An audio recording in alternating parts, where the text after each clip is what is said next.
नमस्कार दोस्तों, आपका स्वागत है हमारे चैनल पे। दोस्तों आज इस वीडियो में हम सॉल्व करेंगे मल्टीटास्किंग स्टाफ का आंसर की को, जो कि अभी हाल में ही परीक्षा जो हुई थी 18/5/2023 को, जैसा कि आप स्क्रीन पे भी देख सकते हैं दोस्तों।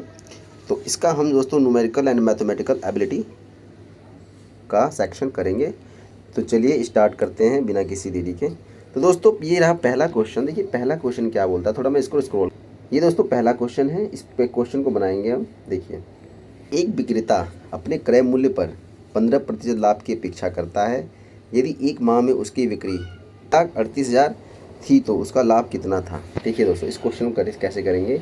इसमें दोस्तों उसने विक्रय मूल्य रखा हुआ है और लाभ का प्रतिशत दे रखा हुआ है। तो हमें बस लाभ का रुपये में निकालना है। ठीक है दोस्तों, तो क्या क्या दे रखा है हमें, जब कॉस्ट प्राइस सेलिंग प्राइस दे रखा हुआ है, एसपी दे रखा हुआ है, कितना दे रखा हुआ है दोस्तों, 1.38 इतना दे रखा हुआ है। ठीक है, अब 15% का प्रॉफिट है। तो सेलिंग प्राइस क्या होती है दोस्तों हमारी, जब प्रॉफिट होता है तो जुड़ जाता है, यानी कि 115% के बराबर है ये अमाउंट। ठीक है, ठीक है फ्रेंड्स। देखिए हमें क्या निकालना है, हमें लाभ निकालना। लाभ कितना है, 15%। बस हमें 15% की वैल्यू तो निकालनी है, बस इसे सॉल्व कर दीजिए। देखिए 115% की वैल्यू इतनी है, तो इसको 115% जब डिवाइड करेंगे तो 1% की वैल्यू आ जाएगी। हमें निकालनी है 15% की, तो 15 से में से कर देंगे, गुणा कर देंगे। बस 5 के पाड़े से में से काट देंगे, 5 3 15, 5 दूनी 10 और 5 3 15। ठीक है दोस्तों, और उसके बाद दोस्तों इसको कटेंगे, इसे काटेंगे हम, कितने से जाएगा ये, 6 से चला जाएगा। ये 6 3 18 का 6 से पूरा पूरा चला जाएगा। ठीक है, अब यहाँ पे 6 बचा, यहाँ पे 3 बचा, तो इसको गुणा करेंगे 6 3 18, 3 0 है, तो प्रॉफिट कितना हो गया दोस्तों हमारा, 18,000। जैसा कि आप देख सकते हैं। आई होप आपको समझ आएगा। चलिए नेक्स्ट क्वेश्चन चलते हैं, इसे थोड़ा स्क्रॉल कर लेते हैं। देखिए इस क्वेश्चन को बनाइए दोस्तों। देखिए एक बेलन की आधार की परिधि 28 पाई सेंटीमीटर है। यदि बेलन की ऊंचाई 17 सेंटीमीटर है तो बेलन का वक्र पृष्ठ क्षेत्रफल कितना होगा। देखिए दोस्तों बेलन का जो वक्र पृष्ठ क्षेत्रफल का जो फॉर्मूला होता है वो क्या होता है दोस्तों, देखिए वक्र पृष्ठ का जो क्षेत्रफल का फॉर्मूला होता है हमारा 2πr/h, यही होता है। ठीक है, अब देखिए आधार की परिधि रखा हुआ है। आधार की परिधि यानी कि जो बेलन का जो आधार होता है वो क्या होता है, सर्कल होता है, और सर्कल की परिधि क्या होती है, 2πr होती है। इसकी वैल्यू कितनी रखा है दोस्तों, 28 पाई। ठीक है, तो इससे हम क्या कर लेंगे, देखो तो ऊंचाई तो दे ही रखा है हमें हमें निकालना ये है। ठीक है, इसमें ऊंचाई दे रखा हुआ है लेकिन इसमें आर नहीं दे रखा हुआ, तो इसकी मदद से हम आर निकालेंगे। तो पाई से पाई कैंसिल आउट हो जाएगा और 2 से इसे काटेंगे तो ये 14 हो जाएगा। तो आर की जो वैल्यू आएगी कितने होगा दोस्तों, 14 यानी 14 आ गया। ठीक है, आप देखिए बस इसमें पुट कर दीजिए 2 पाई की जगह हम पाई रख देते हैं, क्योंकि सारा का सारा इसमें ऑप्शन में देख लीजिए पाई में ही दे रखा हुआ है। तो पाई आर की वैल्यू जैसा कि हमने निकाला 14 है और एस की वैल्यू मैंने देखा है 17। ठीक है, बस अब गुणा कर दीजिए, 14 दूनी 28 और इस 17 को मल्टीपल कर दीजिए। ठीक है दोस्तों, तो 8 8 2 7 56, 56 का 86 लगा 5, 7 दूनी 14, 14 और 5 19, 8 का 8 और ये 2 का 2 और ये 6 का 6, 7 का 7 80 लगा 1, यानी कि 476 पाई। ठीक है दोस्तों, तो हमारा क्या आ जाएगा, 476 पाई सेंटीमीटर स्क्वायर, क्योंकि हमारा ये पृष्ठीय क्षेत्रफल निकलता है। क्षेत्रफल हमेशा वो सेंटीमीटर स्क्वायर में होता है, जो वर्ग में होता है। ठीक है, तो ऑप्शन नंबर 2 हमारा करेक्ट आंसर है, जैसा कि आप देख सकते हैं। तो चलिए अगले क्वेश्चन की ओर चलते हैं। स्क्रॉल करेंगे नीचे, इस क्वेश्चन को बनाएंगे। दूध और पानी के 255 लीटर मिश्रण में दूध और पानी का अनुपात 4:1 है। दूध और पानी का अनुपात 4:3 बनाने के लिए पानी की आवश्यक मात्रा ज्ञात कीजिए। देखिए दोस्तों 2 अनुपात देखिए 2 अनुपात दे रखे हैं हमें 1 अनुपात ये दे रखा हुआ है और 1 अनुपात दे रखा हुआ है। इसमें क्या है, दूध और पानी है। पहला वाला दूध है, दूसरा वाला क्या है, अनुपात हमारा पानी है। तो पानी में ही अंतर हो रहा है ना, दूध में तो देखो 4 अनुपात इसमें, 4 अनुपात इसमें, इसका मतलब ये 1 से 3 हो, यानी कि 2 यूनिट बढ़ा है पानी में। ठीक है दोस्तों, देखिए कुल मिलाकर यहाँ पे ये ध्यान दीजिए कि 255 लीटर पानी है और पहले जो मिश्रण का अनुपात है इतना, यानी कि 4 और 1 5 यूनिट की जो वैल्यू दे रखा हुआ है दोस्तों, कितना दे रखा है, ये 5 यूनिट की वैल्यू ये दे रखा है 255। ठीक है, अगर हम इसको ऐसे करें 255 दे रखा है, तो इसको अगर 1 यूनिट की वैल्यू निकालेंगे, इसे डिवाइड करेंगे तो 5 25 और 1, यानी कि 1 यूनिट की जो वैल्यू है वो कितनी आ जाएगी दोस्तों, 51। 2 यूनिट की वैल्यू कितनी आ जाएगी दोस्तों, बस 2 से मल्टीपल कर दिया, यानी कि 2 और ये 5 दूनी 10, यानी कि 102, यानी कि 102 लीटर पानी की आवश्यकता होगी, क्योंकि देखो पहले तो 1 अनुपात था, अब 3 हो गया, कितना बढ़ा, 2 यूनिट ही तो बढ़ा, और 2 यूनिट की वैल्यू हमने निकाल ली 102। आई होप आपको समझ आया होगा दोस्तों। चलिए नेक्स्ट क्वेश्चन पे चलते हैं।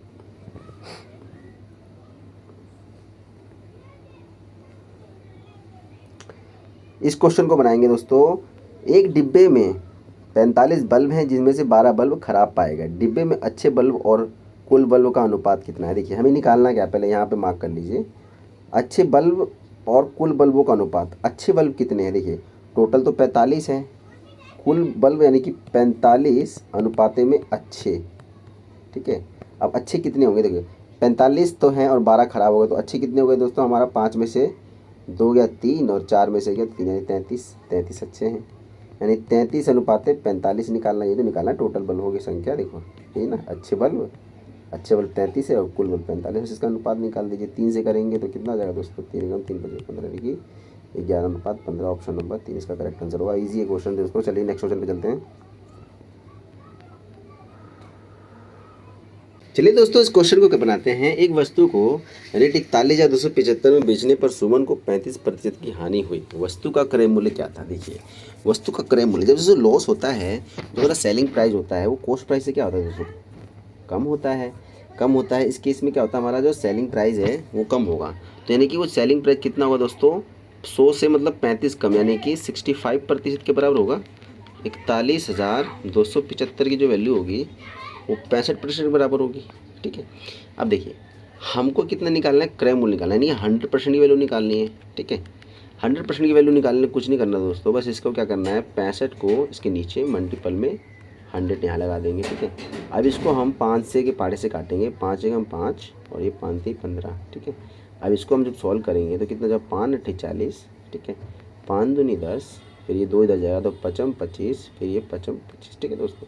अब 13 से करेंगे, 13 को इससे भाग देंगे सीधा, तो 13 पंजे 65, 13 6 78, 6 बार में चला जाएगा ये, यानी कि यहाँ पे लिख देता हूँ मैं, 1 मिनट, 62 55 था, 13 से काट रहे, 13 6 78 हो गया, ठीक है दोस्तों। फिर यहाँ 280 2 4 यानी कि 45 बचा, ठीक है। अब 45 और 13 कितना होता है? 39 होता है, 39 होता है। 39 और 45 कितना बच गया? 6 बचा। फिर 13 पंजे कितना जाएगा? 65, ठीक है। ये 2 जीरो है तो इसे मल्टीपल हो जाएगा, तो 63 500 आ जाएगा, हमारा आ जाएगा इस वस्तु का क्रय मूल्य। तो ऑप्शन नंबर 3 इसका करेक्ट आंसर है। आई होप आपको समझ आएगा दोस्तों। चलिए अगले क्वेश्चन पे चलते हैं।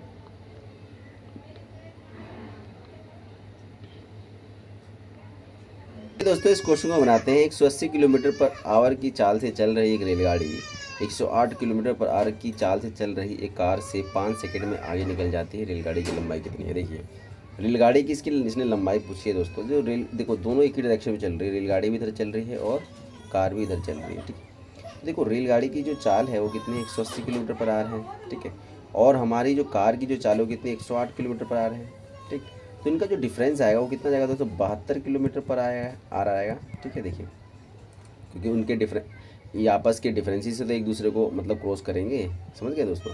तो क्रॉस तो वही करेगी, मतलब जिसकी स्पीड ज़्यादा यानी कि ट्रेन ही करेगी। तो यानी 72 किलोमीटर पर आवर, यानी कि दोस्तों 1 घंटे में 72 किलोमीटर ज़्यादा चलेगी। कौन?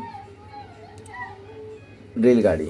तो हमें 5 सेकेंड के टाइम की वो निकालनी है लंबाई, मतलब डिस्टेंस 5 सेकंड में कितनी दूरी तय करेगी वो निकालनी, वही हमारी रेलगाड़ी की लंबाई होगी दोस्तों।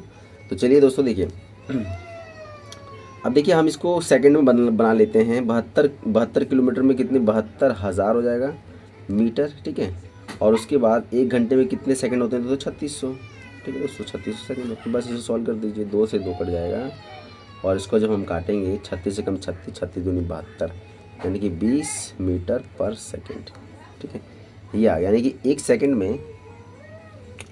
में 20 मीटर दूरी तय करेगी, ठीक है। तो 5 सेकंड में तय कर दो तो 5 से मल्टीपल कर दीजिए, तो कितना हो जाएगा दोस्तों? 100 मीटर। आंसर हमारा कितना हो जाएगा? ऑप्शन नंबर 2 का करेक्ट आंसर हो जाएगा। इजी था दोस्तों। चलिए नेक्स्ट क्वेश्चन पे चलते हैं। देखिए इस क्वेश्चन को बनाएंगे दोस्तों। 7 नंबर का जो क्वेश्चन है, 63 पुरुष एक कार्य को 30 दिन में पूरा कर सकते हैं, ठीक है। उसी कार्य को 21 पुरुष कितने दिन में पूरा करेंगे? देखिए इजी क्वेश्चन है। मान लीजिए एक पुरुष एक दिन में पी करता है काम, तो 63 पुरुष कितना करेंगे? 63 पी करेंगे। कितना करेंगे दोस्तों? 63 पी करेंगे। 1 मिनट से मैं मिटा देता हूँ। कितना करेंगे? 63 पी करेंगे, ठीक। अब देखिए 63 पी करेंगे एक दिन में, 30 दिनों में कितना करेंगे दोस्तों? इतना करेंगे। अब सेम चीज़ यही है, 21 दिन में पूरा करने के लिए उसी कार्य को कितने 21 पुरुष कितने दिन में पूरा करेंगे। तो देखो एक आदमी तो पी करता है, तो 21 आदमी एक दिन में इतना करेंगे, कितना डे लगाएंगे यही निकालना ना, बस सॉल्व कर दीजिए। पी से पी कैंसिल आउट हो जाएगा और उसके बाद 21 से कटेंगे तो इसे कितना जाएगा, बार में जाएगा, 3 बार में जाएगा ये, और ये 90 आ जाएगा। यानी कि कितने दिन लग जाएगा दोस्तों, 90 डे लग जाएंगे इसको पूरा करने में। आई होप आपको समझ आया होगा। चलिए नेक्स्ट क्वेश्चन पे चलते हैं। इस क्वेश्चन को बनाएंगे। जब एक दुकानदार ने रेट 24,500 प्रति एसी के अंकित मूल्य वाले 40 एसी का ऑर्डर दिया, तो एसी कंपनी के वितरक ने 5% का भत्ता दिया। चालान इनवॉइस का कुल मूल्य कितना होगा। देखिए एक एसी का जो मूल्य है कितना दोस्तों, 24,500 है, ठीक है। तो 40 से जब हम मल्टीपल कर देंगे इसको, तो 40 एसी का टोटल आ जाएगा हमारा, ठीक है। अब इस पर क्या कर रहा है ना, वो 5% का डिस्काउंट दे रहा है, तो कुल इनवॉइस कितना होगा। जब 5% का डिस्काउंट दिया तो टोटल अमाउंट कितने होगी, 95 के बराबर हो गया, यानी कि 95% के बराबर हो गया। बस सॉल्व कर दीजिए, 2 जीरो 2 जीरो काट दीजिए और इस सबको मल्टीपल कर दीजिए, ठीक है।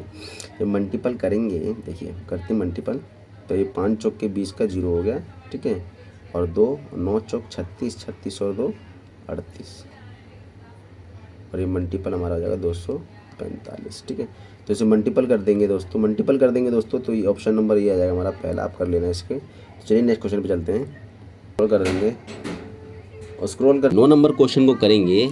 6, 18, 20 और 32 से विभाजित सबसे छोटी संख्या कौन सी है। देखिए संख्या याद करनी दोस्तों, जब सब चारों से विभाजित हो, तो इस केस में क्या निकालते हैं दोस्तों, हम अपना एलसीएम निकालते हैं। इसका बस एलसीएम निकाल दिए, सिंपल है। तो ठीक है दोस्तों,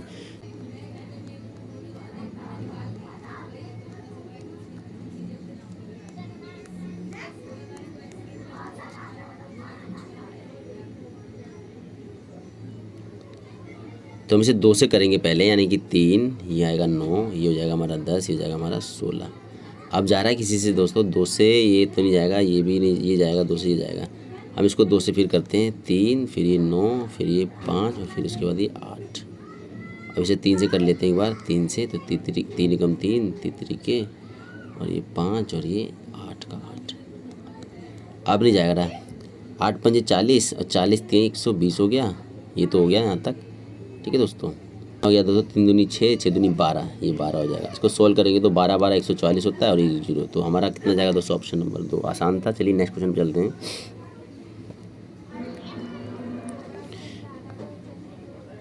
10 नंबर क्वेश्चन को करेंगे। देखिए क्या कह रहा है, 12 सेंटीमीटर त्रिज्या और 14 सेंटीमीटर एक ऊंचाई वाले शंकु का वक्र पृष्ठ क्षेत्रफल ज्ञात कीजिए। देखिए दोस्तों, शंकु का वक्र पृष्ठ क्षेत्रफल जो होता है वो क्या होता है दोस्तों, पाई आर एल होता है, पाई आर एल होता है, यही होता है ना। देखिए तो बस त्रिज्या दे रखा हुआ है और तेरे को ऊंचाई दे रख के पुट करके वैल्यू निकाल लीजिए।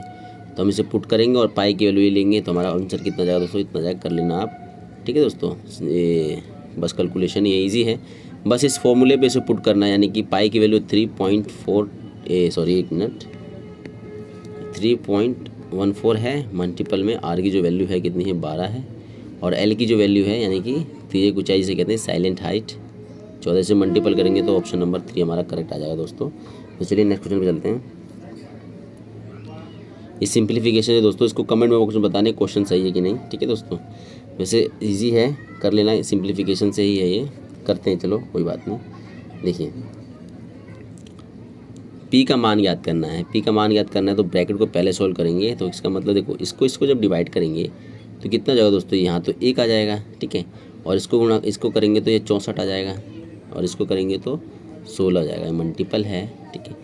तो ये 64 को 1 से मल्टीपल 64 ही आएगा, फिर उसके बाद मल्टीपल करेंगे इसको, तो हम 64 16 को मल्टीपल कर देंगे, 6 चौक 24 का 4 हाथ से लग गया, 2 6 6 36 36 37 38, यानी 38 आ जाएगा ये, और ये 4 का 4 हो जाएगा, और ये 6 का 6 हो जाएगा, 4 का 4 8 4 12 का 2 से लेगा 1, तो कितना जाएगा दोस्तों, 10 जाएगा, 1024, ठीक है दोस्तों। चलिए 11 नंबर क्वेश्चन तो हो गया। चलिए अगला चलते हैं, इस क्वेश्चन को बनाएंगे। देखिए क्या बोल रहा है, किसी संख्या के 40% का 60% 150 के बराबर, उस संख्या का 20% क्या है। ऐसे क्वेश्चन को दोस्तों जल्दी से उस संख्या को कुछ भी मान सकते हैं, x मान लेते हैं। x का 40% और 60%, इसके नीचे 100 भी होगा, ठीक है, कितने के बराबर है तो 150 के बराबर है, ठीक है।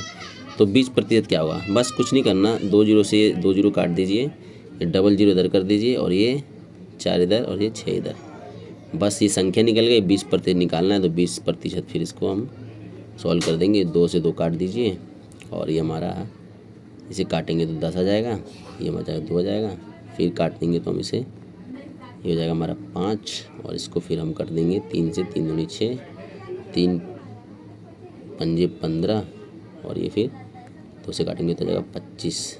ठीक है दोस्तों, तो 25 पंजे कितना होता है दोस्तों? 125। तो ऑप्शन नंबर 3 इसका करेक्ट आंसर होगा। चलिए नेक्स्ट क्वेश्चन पे चलते हैं दोस्तों।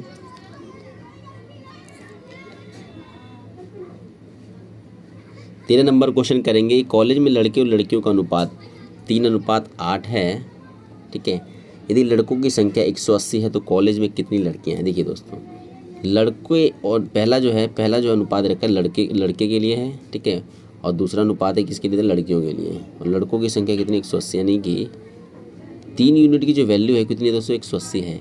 तो 1 यूनिट की वैल्यू कितनी हो जाएगी? 3 से डिवाइड कर दी, यानी कि 60 हो जाएगी। ठीक है, तो 8 यूनिट की वैल्यू कितनी हो जाएगी? 8 से कितना होता है दोस्तों? 48 होता है। तो 480 जो है लड़कियों की संख्या हो जाएगी, ऑप्शन नंबर 4। चलिए अगला क्वेश्चन पे चलते हैं। चलिए दोस्तों इस क्वेश्चन को करते हैं। देखो क्या बोल रहा है, 14 नंबर क्वेश्चन है। ऋण 2400 की धनराशि 10% वार्षिक दर पर ऋण पर दी जाती है। निम्न में से कौन सा कथन सही है? ये 2 ऑप्शंस हैं, इनमें से बताना है कौन सा कथन सही है दोस्तों। तो हम इसे सॉल्व करते हैं। देखिए, अगर पहले वाले ऑप्शन को देखा जाए 3 वर्षों के लिए चक्रवृद्धि ब्याज पर, तो हम ये 3 सालों का जो प्रतिशत है वो इकट्ठा कर लेते हैं, मतलब एक्यूमुलेट कर लेते हैं। तो कैसे करते हैं दोस्तों? 10% को 2 सालों के लिए करेंगे तो इसको एक्यूमुलेट करने के बाद इफेक्टिव रेट लाएंगे तो 21% हो जाएगा। एक बार और करेंगे यानी कि 21% और 10% और करेंगे तो 21% प्लस में 10, उसके बाद यहाँ पे प्लस में 21 मल्टीपल में 10 डिवाइड बाई 100। यही होता है इफेक्टिव परसेंट का फॉर्मूला। ठीक है दोस्तों, यानी कि यही होता है। मैं लिख देता हूँ x प्लस में y प्लस में XY बटे में 100। जो XY जो होते हैं दोस्तों परसेंटेज होते हैं। ठीक है, जब इसको सॉल्व करेंगे तो यहाँ 31 आ जाएगा, और इसको जब हम सॉल्व करेंगे तो कितना जाएगा दोस्तों? 2.1 आ जाएगा। ठीक है, अब हम इसको सॉल्व करेंगे तो ये 31, 32, 33 यानी 33.1 आ जाएगा, यानी कि 33.1% के बराबर हमारी क्या आ गई दोस्तों? 3 वर्षों का चक्रवृद्धि ब्याज का परसेंटेज आ गया। ठीक है, तो इसका हम चक्रवृद्धि ब्याज कैसे निकालेंगे? बस 2400 का 33.1% निकाल लेंगे, यानी कि 2400 का अगर हम 33.1% निकालें तो कितना जाएगा? 2 जीरो से 2 जीरो कट गया। ठीक है दोस्तों, बस इसको गुणा कर दीजिए, यानी कि इसको हम सीधा इससे गुणा कर देते हैं। 4 एकम 4, 4 3 12 का 2 हासिल लगा 1, 4 3 12 और 1 13। ठीक है, 2 एकम 2, 3 दूनी 6, 3 दूनी 6, उसके बाद ये 4, ये हो जाएगा हमारा 4 और ये 9 और ये 7। ठीक है, पॉइंट यहाँ लग जाएगा क्योंकि एक पॉइंट था ना यहाँ पे। ठीक है, तो 794.4 आएगा इसका, 794.4, यानी कि ऑप्शन नंबर ये तो सही है जो हमने किया। अब दूसरा भी चेक कर लेते हैं। देखिए, 3 वर्षों के बाद साधारण ब्याज और चक्रवृद्धि ब्याज के बीच का अंतर कितना है? 75.8 है। देखिए, अगर 8 है 75.8 है तो हम देखो 3 वर्षों का चक्रवृद्धि ब्याज तो हमारा आ गया का एक परसेंटेज, जो एक इकट्ठा जो परसेंटेज है 33.1% आ गया। अगर साधारण ब्याज पर दी जाती इसी अमाउंट को और 3 सालों के लिए वो कितना होता? तो 30% होता ना। तो इन दोनों का डिफरेंस देख लेंगे हम पहले। क्या आएगा डिफरेंस? जो आएगा हमारा कितना आ जाएगा? इसका डिफरेंस आ जाएगा 3.1 आएगा। बस इसका 3.1 निकाल लीजिए 2400 का। क्या देखिए इतना आ रहा है क्या? 75.8 आ रहा है, तो ये भी सही होगा। ऐसे कर लेते हैं। वैसे 31 को अगर हम 24 से डिवाइड करेंगे, 31 को 24 से, तो कितना जाएगा? 4 का 4, 4 3 12 और ये 2 का 2 और ये 3 दूनी 6, ये 4 4 7। ठीक है, और दशमलव लगाएगा यहाँ पे, तो दोस्तों 74.4 आ रहा है, जो कि 75.8 नहीं आ रहा है। इसका मतलब ये ऑप्शन हमारा गलत है। तो हम एक ही लगाएंगे, ऑप्शन नंबर केवल एक सही है। कौन सा है? दूसरा नंबर है। तो आप दूसरे पर निशान लगा के आगे बढ़ जाएंगे दोस्तों। तो चलिए दोस्तों नेक्स्ट क्वेश्चन पे चलते हैं। इस क्वेश्चन को बनाते हैं। ये 15 नंबर क्वेश्चन है, सिंप्लीफिकेशन से ही दोस्तों। आप इसे बोर्ड मास तरीके से ही करें, ये बोर्ड मास तरीके से, बोर्ड मास। ठीक है, ये ब्रैकेट को पहले सोल्व करें, फिर अगर ऑफ हो तो ऑफ, फिर डिवीज़न, फिर मल्टीप्लिकेशन, एट्रैक्शन और सब्सट्रैक्शन, यानी कि घटा जमा करके आप ये कर सकते हैं। ठीक है दोस्तों, ये आप करके कमेंट में बताना। ठीक है, तो चलिए नेक्स्ट क्वेश्चन पे चलते हैं। इस क्वेश्चन को करेंगे। देखिए, 980 के विक्रय मूल्य पर 12% चक्रवृद्धि दर से 4 वर्षों के लिए साधारण ब्याज कितना होगा? सिंपल है दोस्तों, देखो 12% है इसका, और साधारण ब्याज है तो साधारण ब्याज सारे के सारे जो ईयर होते हैं सब पे क्या होता है, सेम होता है। 4 वर्षों के लिए तो 12 ही होगा, तो 4 वर्ष के लिए कितना, 12 चौक 48% के बराबर होगा ना। बस साधारण ब्याज बस 48% निकाल दीजिए इसका 980 का, सॉल्व कर दीजिए। परसेंटेज को हटाने के लिए 100, एक जे एक कट जाएगा और इसको फिर सॉल्व कर देंगे हम तो कितना जाएगा हमारा, इसको सीधा हम मल्टीपल ही कर देते हैं। 1 मिनट, सीधा हम इसको मल्टीपल करते हैं। 98 48 को 8 8 64 का 4 हासिल लग गया 6, 9 8 72 72 और 6 78। ठीक है दोस्तों, और उसके बाद ये कितना हो जाएगा हमारा, ये हो जाएगा हमारा 8 चौक 32 का 2 हासिल लगा 3, 9 चौक 36 36 37 38 39, बस इसको हम 4 और ये 10 का 0 हासिल लगा 1, 70 का हासिल लगा 1 4 और ये 1 दशमलव था ना यहाँ पे, दशमलव लगा देंगे यहाँ पे, तो 470.4 ऑप्शन नंबर 2 करेक्ट आंसर होगा। चलिए नेक्स्ट क्वेश्चन बोलते हैं।